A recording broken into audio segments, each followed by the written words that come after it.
this is my first video. My name is Alana, I am 23 and I am currently pursuing my master's, but my free time is consumed by reading books.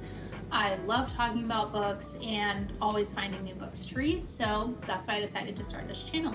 I've had a bookstagram for a while and I love connecting with people and posting my reviews and talking about books. So yeah, for today's video, we're going to be doing my all-time 5-star reads because I thought it would be a good way to let you get to know a little about me and what I like to read and just all of that good stuff. So I've split it into two categories. We're gonna have my nostalgic 5-star reads because I read a lot as a kid, and there are some of those reads that just I will always love and that will always be my favorites. And then we'll have what I'm calling my new age 5-star reads, which are ones that I've read more recently and are just more current 5-star reads. So we're gonna go ahead and get started with our nostalgic reads. For my first nostalgic read, we have Harry Potter. Harry Potter is a book that I read when I was a kid. I read all of them, absolutely loved it. I read a lot as a kid and read above my grade level, so I read these when I was fairly young, but I found the fantasy world so interesting, all the witches and wizards, and it was just so fun reading them, and it was kind of like I grew up with them, which was really cool. I still do a yearly Harry Potter rewatch every fall, so I just watched the first movie recently and will continue to watch those. So that's something that will always be a comfort to me, whether in book or movie form. And next in my nostalgic reads, we have the Lord of the Rings and the Hobbit. So these I kind of meshed together. I'm pretty sure I read these near the beginning of high school, and I've also, watched all the movies, and this is just such a complex and interesting world that it will just always be interesting to me and always something that I love. I have loved fantasy since I was a kid. I still love fantasy now. I love immersing myself in a different world, and Lord of the Rings and the Hobbit just delivers completely in that and will always be something I find super interesting. So next we have Divergent, which is a dystopian YA book, and I had a huge dystopian phase when I was in middle school. Big dystopian. I read Hunger Games, I think it was called The Uglies, was all in on the dystopian books. And Divergent was top tier for me in that category. I love Divergent, and I did hate how it ended, so I will stand by that. But I watched the movies when they came out, and just something about Divergent will always be comforting to me in a weird way, because you wouldn't think that dystopian would be comforting because it's kind of like eerie in a sense. But just the way that the book was written and how I read it when I was younger, it just will always bring back good memories for me. Another book that is on my nostalgic 5-star read is Tuesdays with Morrie, which I actually read in a class in high school. Usually this means that I would hate it because I do not like being forced to read. It just takes all the joy out of it for me. But this one I actually really enjoyed. It had so many good lessons in it. It was super quick and easy for me to read. And if I can find myself enjoying a book that I'm forced to read, that means that it's really a 5 stars for me. And since I read it when I was younger, it just has that comforting feel to it. And lastly, in this nostalgic category, we have Percy Jackson. And Percy Jackson I read when I was in my big mythology phase. I loved Greek mythology, I loved Egyptian mythology. I even had books, just specifically about that weren't even fantasy-esque, that were just straight detailed books about mythology. And I loved Percy Jackson.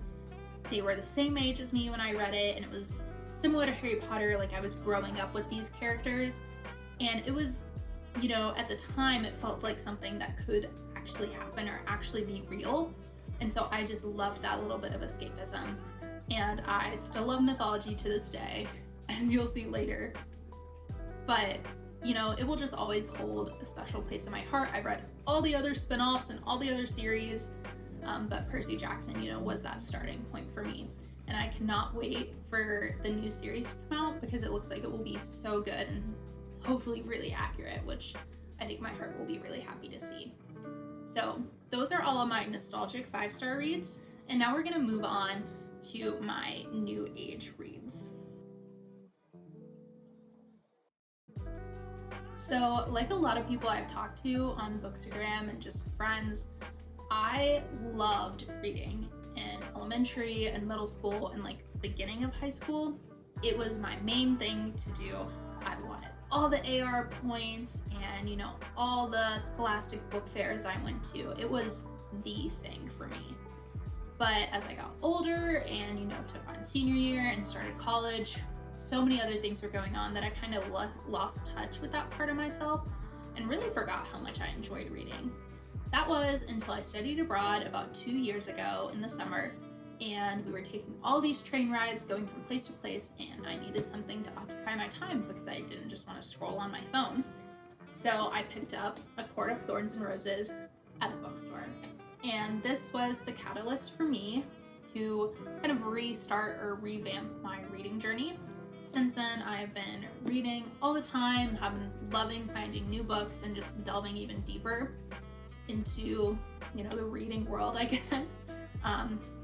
But ACOTAR by Sarah J. Maas really started that for me. So I think it's a great transition between the nostalgic and the new age books that are my 5 stars, because it's a 5-star for me.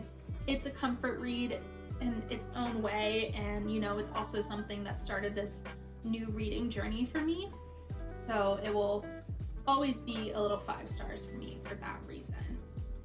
So for this new age category though, I am going to split it up into genre because I do have a lot since I've been reading a lot more books recently, and I just thought it would be easier to keep track of if I split it up by genre. So we're gonna start with our science fiction and thriller. Since it's the smallest, I combined them. I don't really read a ton of them, but I'm wanting to dip more into science fiction and thriller, especially now that it's fall and winter and, you know, I want to get those spooky vibes. So yeah, let's move on to this first genre. Okay, so the first book on my sci-fi thriller list is a sci-fi book called Project Hail Mary by Andy Weir. This one was actually recommended to me by my boyfriend because he read some of Andy Weir's other books like The Martian, etc. And I read it and I loved it. It was super easy to understand, which is important for me in a sci-fi because a lot of times they can have stuff that just makes it kind of confusing and you can't really focus on the story, and then you don't like find yourself enjoying it. But this one was easy for me to understand. It was actually really funny, which I enjoyed because I love when a book can make me laugh. And it was quick, fast-paced, and I just loved the storyline itself. I found it super interesting, and the way that Andy Weir writes was easy for me to understand and easy for me to want to keep reading. So that's why this is the 1 5-star sci-fi that I have so far. And then the other book in this section is a thriller. It's called None of This Is True by Lisa Jewell. It was my first thriller in forever. I just read it a couple weeks ago because it's a new release, and it was so interesting.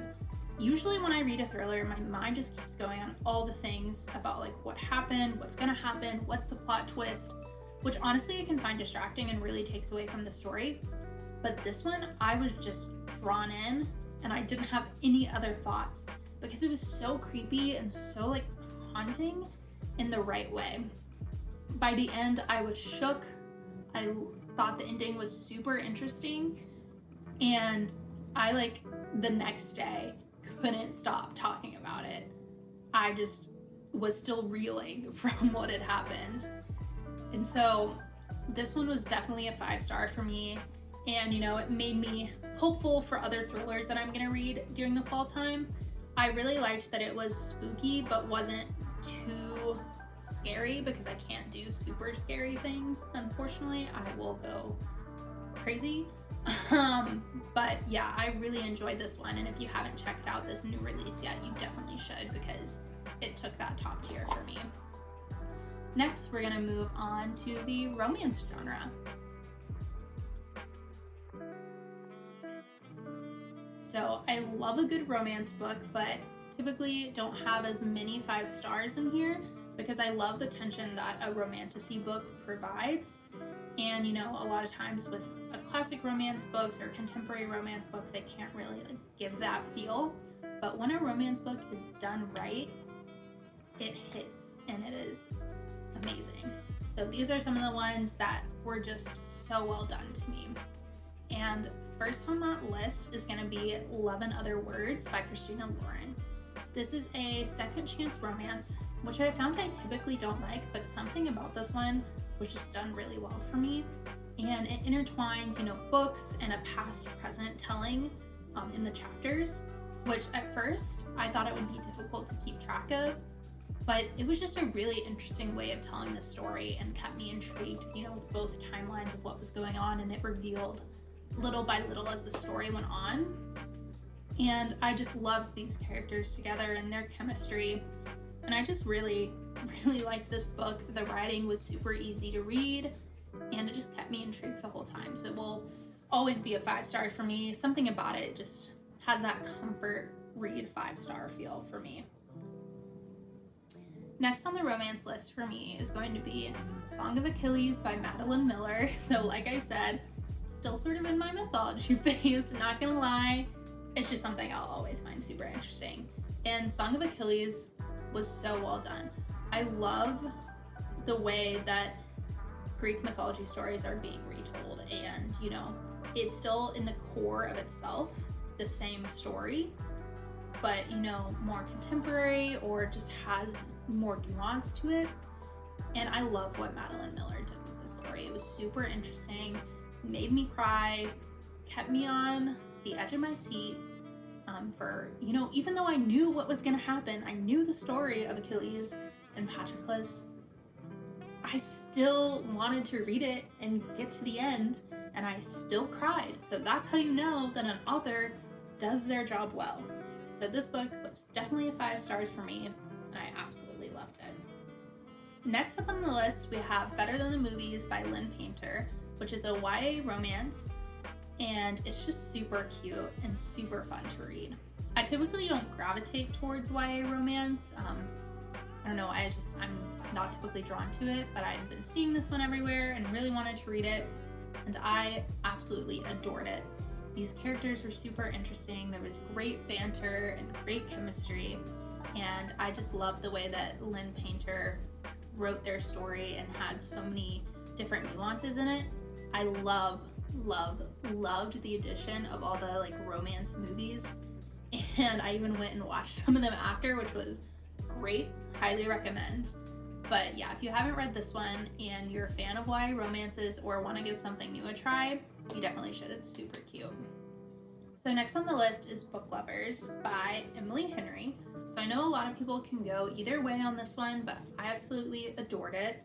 I loved Nora and Charlie and how it was a twist on a small town romance, because being a city gal myself, I love seeing, that there are people like that and that is realistic. It was super interesting seeing the aspects of the publishing business that they were in, since that's a world of books that I am not familiar with, but find super interesting. So I loved that as well. Their dynamic was great, and there was just something about this book, I can't place it, that just had that 5-star feel for me. And I knew after I finished it, I would still be thinking about it days afterwards, and I was. So it definitely delivered in that aspect. I still have to read Emily Henry's newest release, Happy Place, but I'm super excited to get to that one. So yeah, if you've read it, let me know what you think, because that is on my TBR. Lastly on this list is none other than Love Theoretically by Ali Hazelwood. This book was so good. I absolutely devoured it. Something about Ali Hazelwood's writing just draws me in, and I'm utterly obsessed with it. I've read a few of her other books, such as Love Hypothesis, but this one just really took top tier for me. I love the woman in STEM representation with all the issues that go on, and part of the corruption in STEM, being a woman in STEM myself. And I love that there is diabetes representation in here, and the way that Jack cared for Elsie and was there for her. Their banter, amazing. Their chemistry, amazing. But yeah, I just loved reading this book. I just had a great time. I read it in a day or two, and I still was thinking about these characters a week after I read it. So that tells you anything. It tells you that it's a good book. If you haven't picked up this one yet, which is one of her new releases, highly recommend it. Now we're gonna move on to our fantasy genre. So my fantasy genre is the biggest genre on this list because it's what I prefer to read. It's just what I find most interesting. I love immersing myself and getting lost in a new world. A lot of these also have romance because who doesn't love a little love, and romance done in fantasy books is just so much better. The tension is just amazing. But first, we're gonna start with Six of Crows. And Six of Crows by Leigh Bardugo is a YA fantasy duology. It's the first, and then there's Crooked Kingdom. And in this one, there is a heist, which I find super fun, raises all the stakes. And there's also a found family aspect, which is just so sweet, and it just tugs on your heartstrings and makes you feel even connected more to these characters. It is in the same world as the Shadow and Bone series, which I also read before so I could have that background. I didn't love it as much, still super interesting, and I just love the writing. So if you haven't checked out this duology yet, I know you've probably seen it a lot, definitely do. There's also a TV series out that's pretty good that's based on both of them. And next up we have Dance of Thieves by Mary E. Pearson. This is also another duology, with Vow of Thieves being the second book. There is apparently a trilogy you can read before this one, kind of similar to Shadow and Bone for Six of Crows, but I did not do that. I did not know that there was one until after I was already done. So obviously you don't need to read the trilogy beforehand. If you want to, you can totally go for it, but there was enough world building that you can understand what's going on and, the political aspects and, kind of this system of the world. So definitely don't have to. I loved the two main characters. I loved their banter. I was just kept on the edge of my seat the whole time.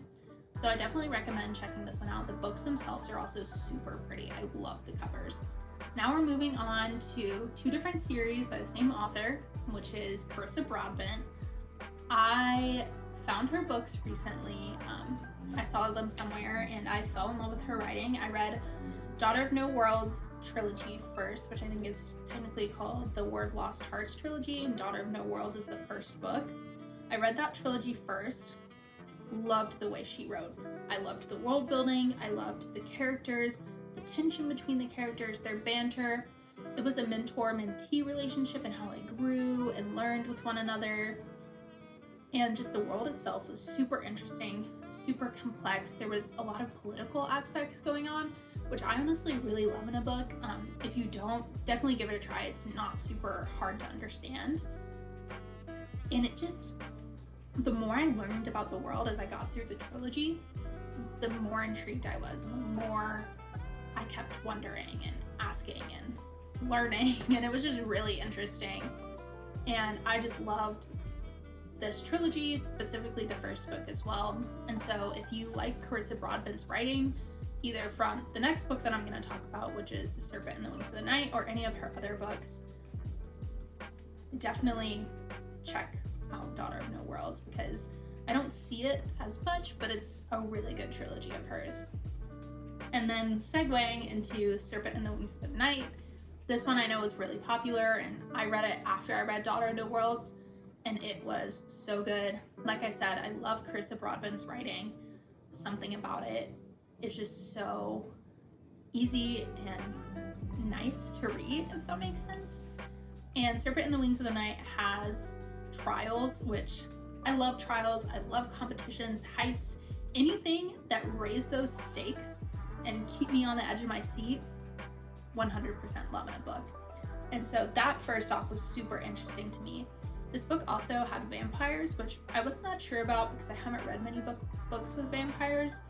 But when I read it, it was so well done, and it wasn't weird or anything. It was just, a part of the world. And so I really liked that. And overall, kept me on the edge of my seat. I loved reading it. I loved, how complex the relationships were. both in a political aspect and, you know, just a general soul deep level aspect. I just loved that depth in the story. So as I said, if you've read any of her other books, either of these series are great to check out and would highly recommend. And next up we have Finale by Stephanie Garber. I read Caraval and Legendary, which is the first 2 books in the series, and I really liked both of them, but Finale was the 5-star for me. It was so well done. It was such a good way to end this series, and I love that it had 2 POVs because I really got connected to both sisters in the first 2 books, and so being able to follow both of their stories I absolutely adored. And I just find this world super interesting and super creative. I love the fates aspect, I love the magic aspect, and just seeing all of that play out in both a political and action sense in this book was super interesting. I also loved Jax in both the second book and this one, so it makes me super excited to read the Once Upon a Broken Heart books, especially the new one that's coming out. And so yeah, I'm super excited to get into those, especially since I know that I really enjoy Stephanie Garber's writing. Last but not least is my all-time favorite series as of right now, the Throne of Glass series. So I read this back in March and read it super quick. I read it in like a week or 2. And if you look and see how many books there are, which I think there are like 8 in total if I remember right, that's a lot. It was a lot for that short span of time, but it was totally worth it. I was so deep in this story and I had to know what was going to happen, so I had to read it that quick.